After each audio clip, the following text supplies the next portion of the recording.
Assalamualaikum warahmatullahi wabarakatuh. Para pemirsa, masyarakat kita itu cenderung tidak logis dalam melampiaskan kemarahannya. Misalnya dalam beberapa bulan belakangan ini, itu ekonomi kita dianggap belum bergerak sebagaimana yang diharapkan.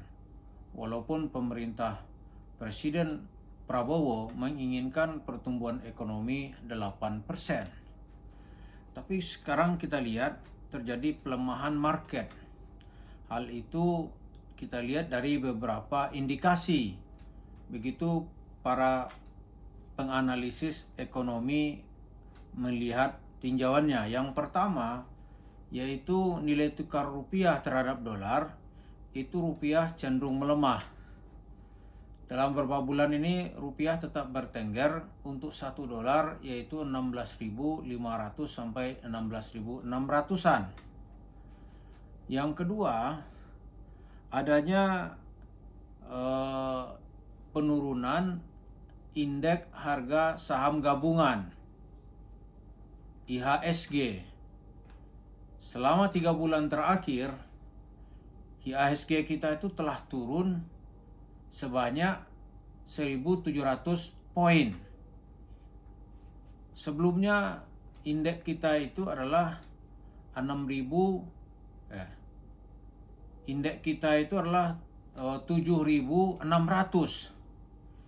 Tapi tadi itu berada di sekitar 6.200. Jadi telah turun dengan jumlah yang sangat signifikan. Kalau hal ini terus-menerus, kata pengamat, itu tidak dalam jangka waktu yang tidak terlalu lama lagi, $1 itu bisa Rp20.000.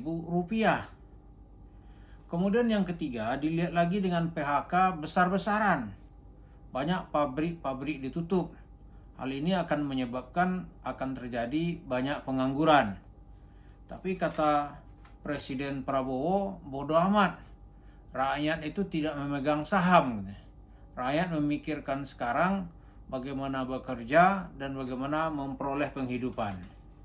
Ya benar juga sih pandangan yang seperti itu gitu. Tapi kita ingin melihat persoalan ini, apa hubungannya dengan Yusuf Mansur? Rakyat kita itu, kita bilang tadi, kadang-kadang cenderung tidak rasional. Baik dalam hal-hal yang di posisi yang positif, maupun nanti yang berada di posisi yang negatif. Misalnya dia kalah dalam sepak bola gitu. Dia kalah sepak bola, mungkin rumah dilemparin, pohon kayu ditebangin gitu. Karena kejengkelan dan kemarahannya ketika tim kesayangannya kalah gitu. Lalu ketika mencari pekerjaan makin susah, kemudian dia merasa ada uangnya di Yusuf Mansur gitu. Maka Yusuf Mansur nanti bisa dia jadikan sasaran amuk. Kenapa? Dia melihat inilah orang yang terus-menerus memeras mereka dengan bahasa yang bermacam-macam. Itu jemaah masjid kota wisata yang diam-diam kalau hidupnya kembali terdesak gitu.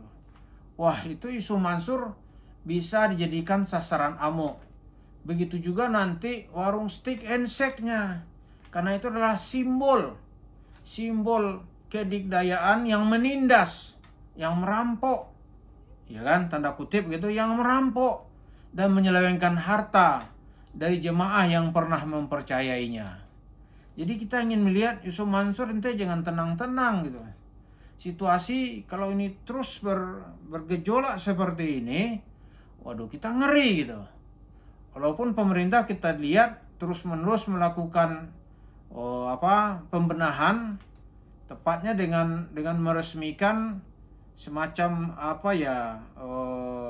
perlindungan dana yang kita kenal dengan nama Danantara. Tapi nampaknya sampai hari ini pasar mereject keberadaan Danantara. Banyak pengamat yang kita ikuti, ada yang mengatakan sangat politis karena orang-orangnya yang terlibat di Danantara itu bukanlah ahli-ahli ekonomi, melainkan mereka itu adalah para politisi yang berada di sekitar presiden. Itu terlalu tinggi buat kita. Yang di depan mata kita lah, kalau rakyat ini susah, siapa yang dia cari? Pastilah yang dia cari itu orang-orang yang selama ini yang sudah membuat hidupnya susah. Ya, yang paling utama atau di antara yang utama itu adalah Yusuf Mansur. Begitu juga nanti warung steak itu bisa jadi sasaran amuk massa. Ya kan? Kalau kita banding-banding ya, ke setiap terjadi kerusuhan, kenapa orang Cina yang jadi sasaran gitu? Padahal krisis itu tidak dipicu oleh etnis Cina. Itu setidaknya terlihat pada tahun 98. Saat itu orang melihat karena inilah sosok yang telah membuat ekonomi Indonesia ini menjadi rusak. Inilah sosok yang kehidupannya begitu timpang gitu. Nah, Yusuf Mansur sama.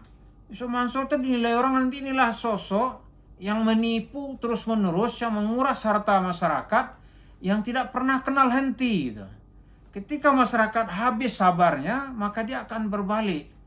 Nah, pemicu yang membuat dia habis sabar itulah tentulah kondisi ekonomi. Nah, ada kondisi lain. Soal ekonomi itu sangat penting gitu. Kalau kerjaan sudah susah, ya kan? Apalagi schedule pengangkatan calon aparatur sipil negara yang tadinya diundur bulan Oktober, tapi karena orang demo terus-terusan dimajukan akan diangkat nanti pada bulan Juni. Kita lihat nanti ya. Jadi ekonomi itu faktor yang paling penting ketika terjadi suatu masalah. Kalau apa-apa yang dibeli itu sudah terlalu mahal gitu. Ya kan, karena kurs kita bisanya naik $1 menjadi 18.000. Oh, itu dia akan diikuti dengan kenaikan harga-harga. Karena sebagian besar komoditas kita itu adalah barang impor. Nah, ini kemarahan akan timbul. Nah, timbulnya kemarahan itu biasanya mencari sasaran. Nah, sasaran yang paling mungkin mereka kejar itu, ya diantaranya adalah Yusuf Mansur. Termasuk nanti kalau orang Jawa Timur yang dia cari itu Wirda Mansur. Karena ini orang yang akalnya 4 gulipat telah membuat masyarakat jadi susah. Jadi kalau kata orang Betawi nih, apa nih, ubur-ubur ikan lele.